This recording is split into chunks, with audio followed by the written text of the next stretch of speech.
Bueno, estamos en el episodio número 39, charlando con el licenciado Giuliano, y es el octavo en la saga de lo que es la historia de la deuda. Hemos agregado un cuarto capítulo a la etapa del menemismo, dado la gravedad que tiene el plan Brady y la incidencia que tiene en este proceso nefasto de lo que es la volatilización del acreedor, en este pasaje al anonimato del acreedor, en los que son los tenedores de la deuda pública. No, Héctor. porque te aclaro, ya lo hemos hablado, Santiago. La deuda fue contraída, sí, pueden figurar una decena, pero había una decena de grandes bancos que eran los que controlaban la deuda. Con el Citibank y el JP Morgan a la cabeza, pero con una serie de bancos como el Hanover Trust, el Bank of America. Hay una lista de bancos y uno británico muy importante y poco mencionado, el Barclays, ¿no? Lo nombramos en un episodio, Sí, sí, pero detrás de esa docena de bancos hay no menos de un centenar de empresas privadas. a través de los bancos A través de los bancos, puede haber cualquiera, en efecto, porque los bancos canalizaban y canalizan dinero de terceros, pero no declaran quiénes son porque están amparados por el secreto bancario. Pero por lo menos podía identificarse bancos. Ni siquiera los bancos han sido identificados. Mira, hay un dato que parece increíble.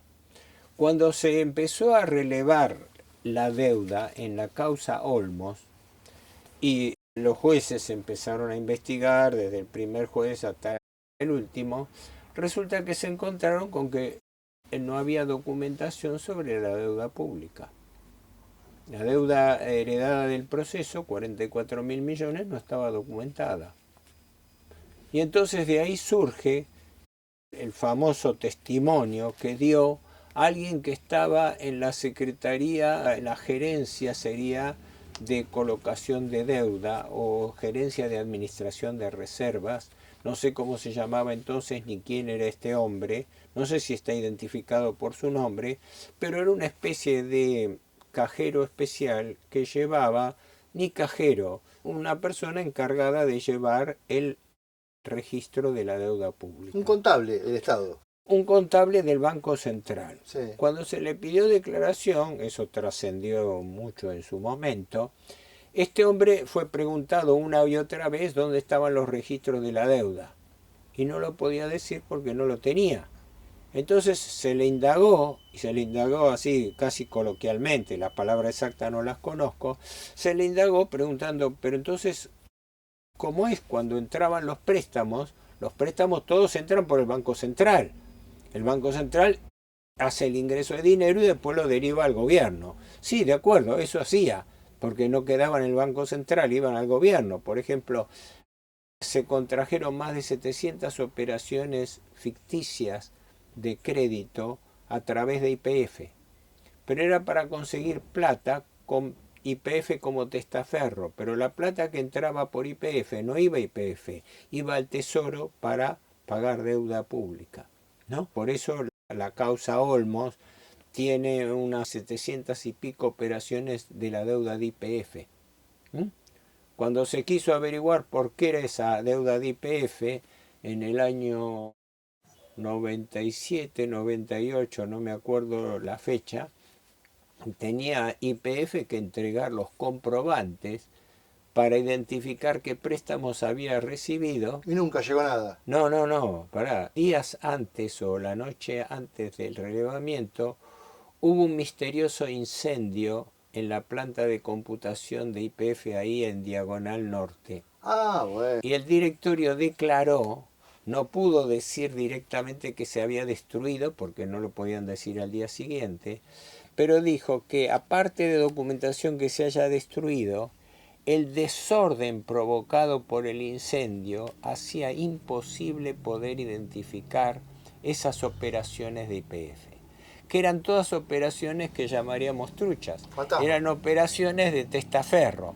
YPF era testaferro porque figuraba que de un banco, pongamos del Banco City, obtenía 1.000 millones de dólares de deuda para YPF. Entonces, perfecto, en los papeles figuraba el Banco City le prestó a la empresa petrolera solvente YPF 1.000 millones.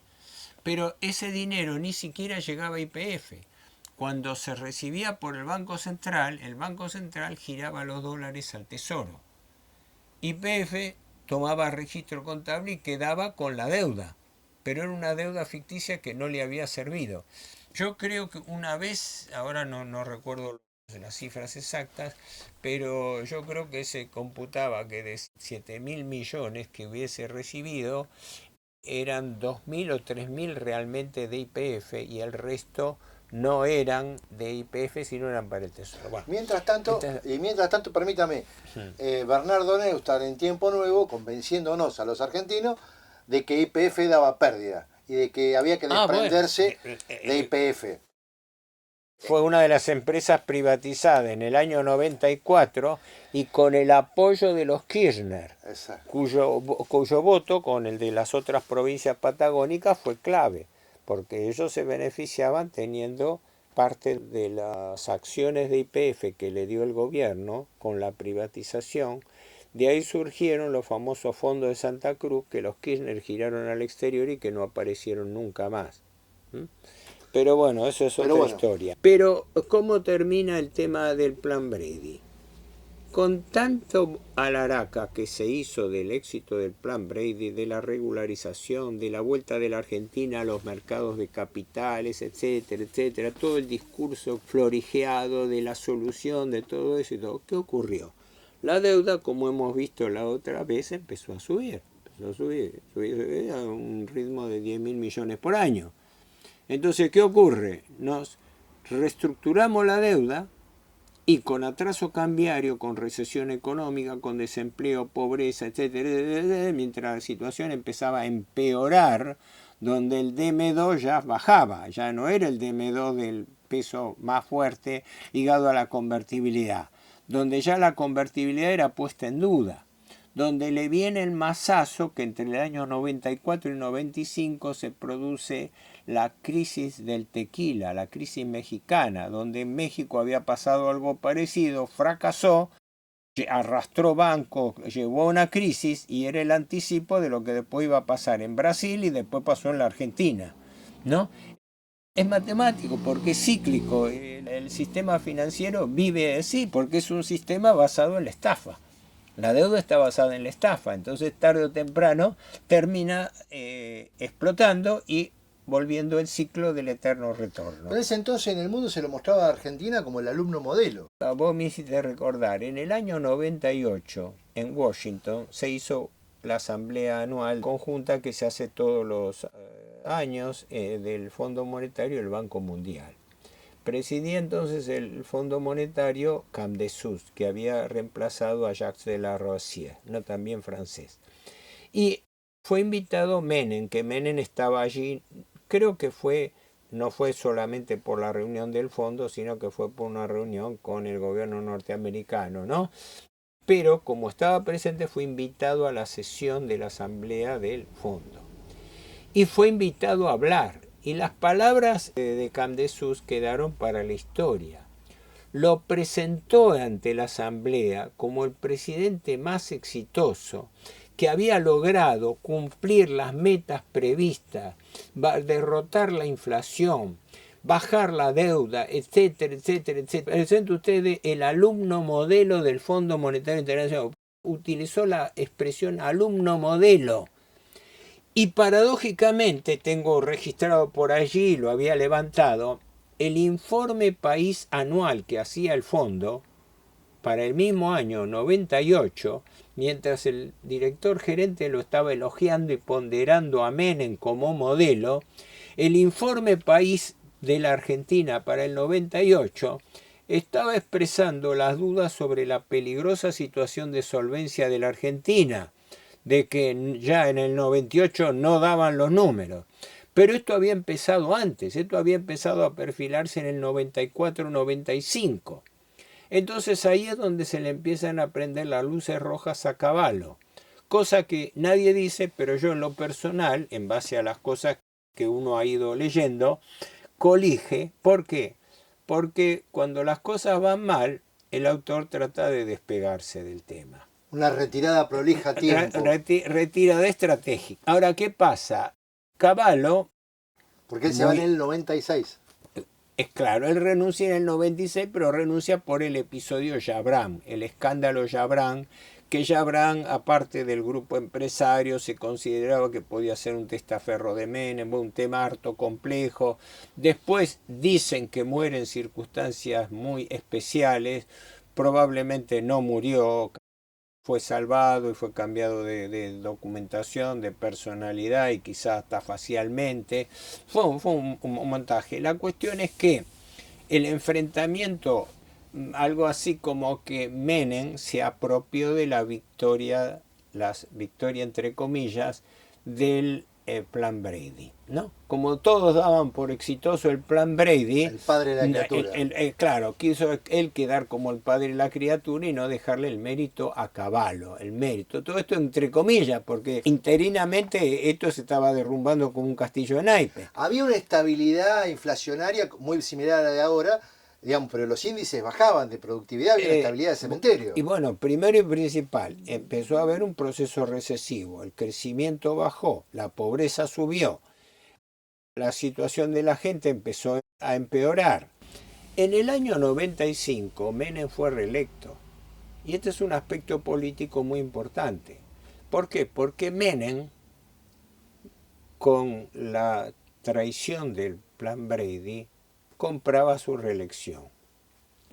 Es lo mismo que está pasando ahora y lo mismo que pasó siempre. Los gobiernos que quieren pervivir hacen cualquier concesión. Por ejemplo, este último acuerdo leonino con el Fondo Monetario Internacional que acaba de hacer Milei vuelve a la réplica esta. Lo ha declarado ingenuamente la propia directora del Fondo Monetario, Kristalina Georgieva, cuando relacionó que este salvataje que le dan a Milei ahora, los 44.000 millones del paquete del fondo y de los organismos financieros internacionales que le dan para salvar al gobierno Milei de su fracaso, como lo salvaron a Macri del suyo, con ayuda internacional.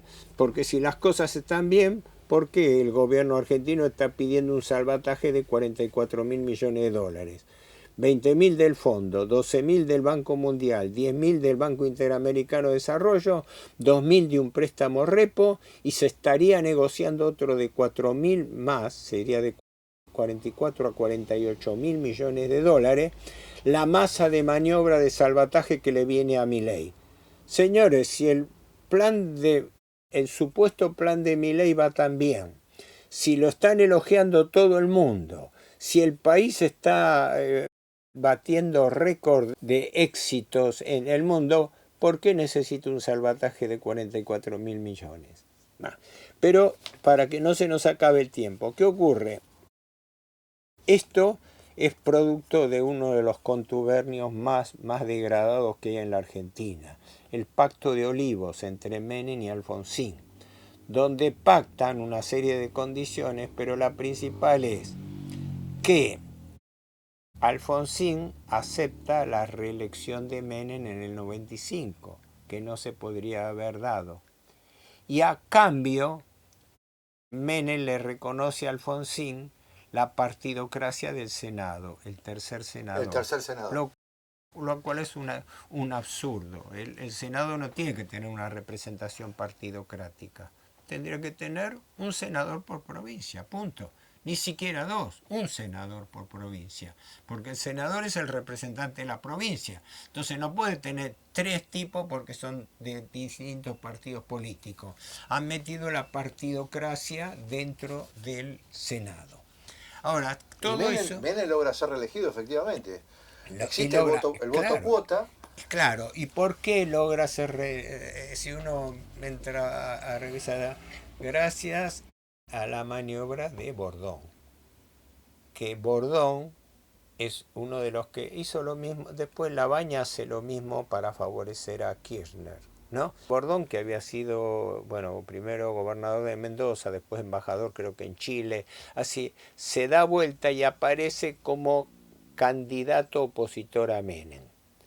¿Pero para qué candidato opositor a Menem? Porque el tercer candidato divide el voto opositor. Entonces lo que le frustró es la victoria a Masachesi, porque si no la opinión ya estaba movida contra Menem. Pero bueno, Dejemos de lado También las había cosas. un voto lástima que había fallecido el hijo, ¿no? Hubo varios factores, Que hicieron que ganaran. Seguían cacareando del éxito del plan Brady, seguían como ahora, Como ahora, como ahora. como ahora. El discurso no verá.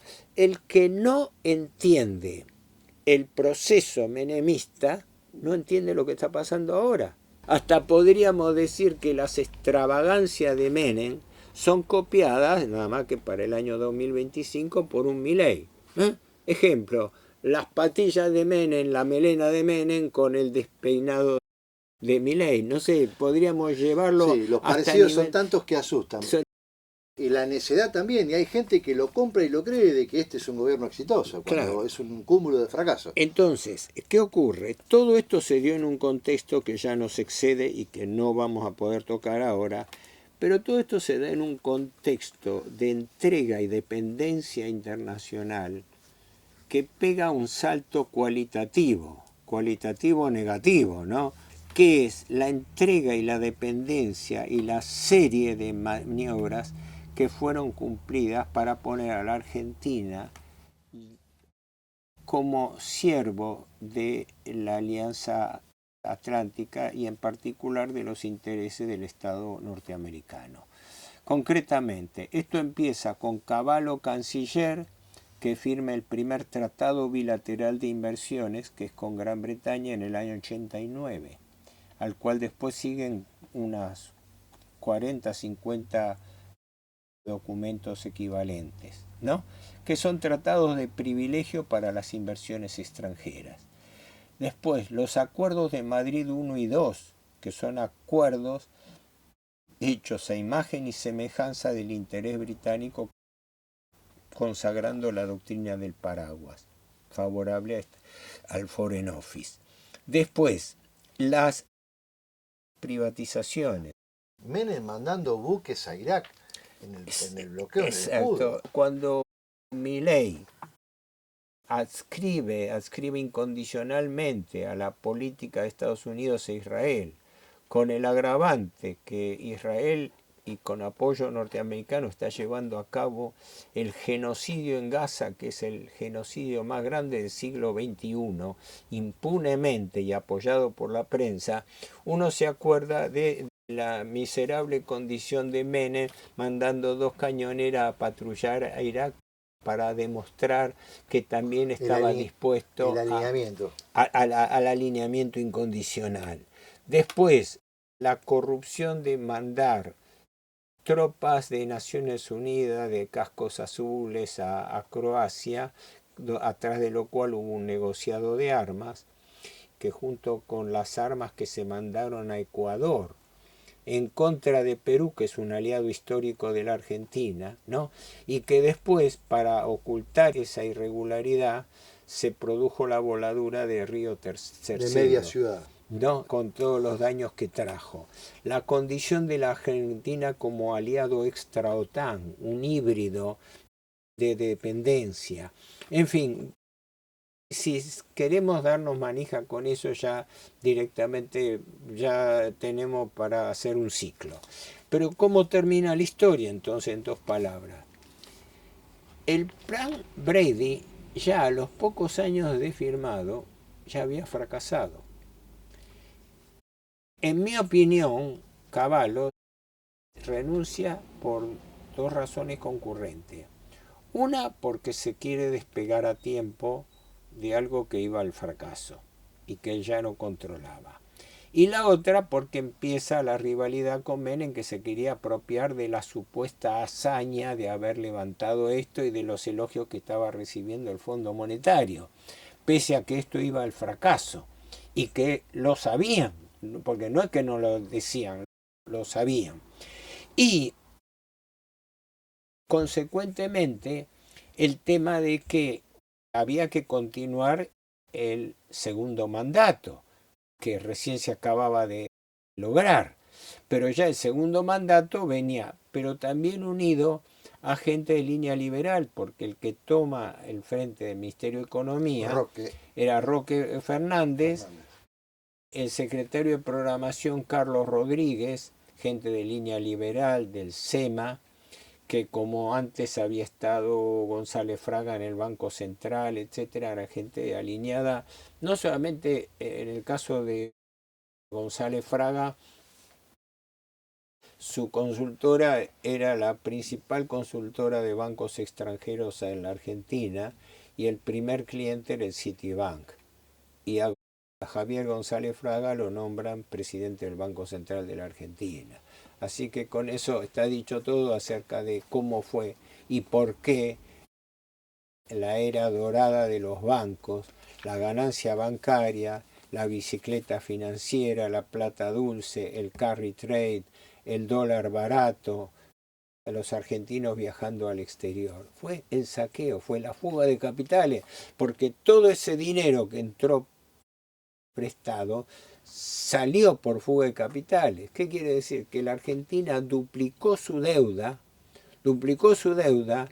para financiar la fuga de capitales, no para obras públicas, porque uno puede decir, no, pero el país creció, el país se desarrolló, el país, no, vendió su patrimonio, Y mal vendió la joya de la abuela, los recursos estratégicos de la nación, que llevaron décadas de malos y buenos gobiernos regulares, de acumulación, fue la destrucción realmente en cuando menos de una uno década. quiere hacer un balance no termina de sacar conclusiones porque ve una peor que la otra. Soy muy crítico de esta época y de la personalidad y de la política llevada a cabo por el presidente Menem. Y en síntesis, se desconecta Cavallo, que renuncia a los principios del 96, después de conseguido el segundo mandato.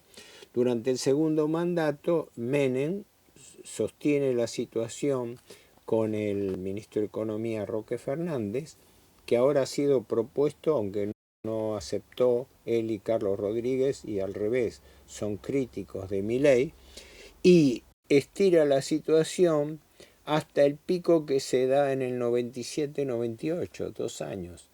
¿Por qué? Porque después de 2 años los informes del Fondo Monetario ya le estaban cantando el tema de las metas pactadas por el apoyo del fondo y por el plan Brady no cerraban. Y al no cerrar quiere decir que esto pasaba al fracaso. Por eso, esa es la conclusión, dicha en pocas palabras. Esta es la conclusión. La Argentina no se endeudó para obras públicas, se endeudó para sostener la convertibilidad. No es cierto que se endeudase y se endeuda la Argentina como primer objetivo, como objetivo secundario hay otros, pero como primer objetivo por culpa del déficit fiscal. No, se endeudó por culpa de sostener el dólar atrasado. ¿Y por qué sostiene el dólar atrasado? Para darle mayor ganancia a los bancos por carry trade, porque de esa manera baja el valor del dólar, tiene un dólar bajo, con tasas de interés altas, le dan la ecuación de rentabilidad más grande. ¿Y qué pasa con ese dinero? Ese dinero se fuga del país. Y por ende la deuda ha sido utilizada y sigue siendo utilizada como forma de saqueo financiero de la República Argentina.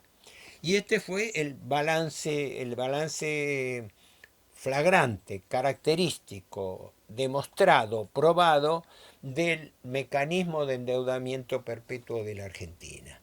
¿Y cómo termina esto? Menem, al límite de sus posibilidades, se va por la puerta grande de los elogios cuando le deja una bomba de tiempo al gobierno que lo sucede, sabiendo que ya no iba a ser reelecto y que ya su prestigio había caído ya ante la opinión pública, de tal manera que, como pasa siempre, el votante medio no vota en favor de un candidato, sino en contra del otro.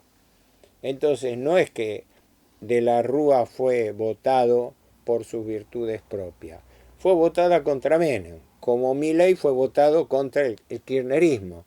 Y así el argentino medio vota por oposición, no vota por la afirmativa, por la concreta, la productiva, vota por oposición. Y de esa manera se produce, y es la conclusión de esto, de todo esto, que Menem al final fracasó en el plan Brady, entregó los principales recursos de la nación y le pasó la bomba de tiempo que le iba a estallar después A De la Rúa. Una verdadera bomba de relojería. En la próxima vamos a avanzar con De la Rúa y el estallido y claro, de esta convertibilidad insostenible del 1 a 1. Que bueno, creo que también nos va a hacer falta más de un capítulo. 2 seguro, 2 seguros. Héctor, nos estamos viendo en la próxima. Bueno, gracias Santiago. Estamos siempre en línea, al pie del cañón. Gracias. Gracias. Chao. Chao.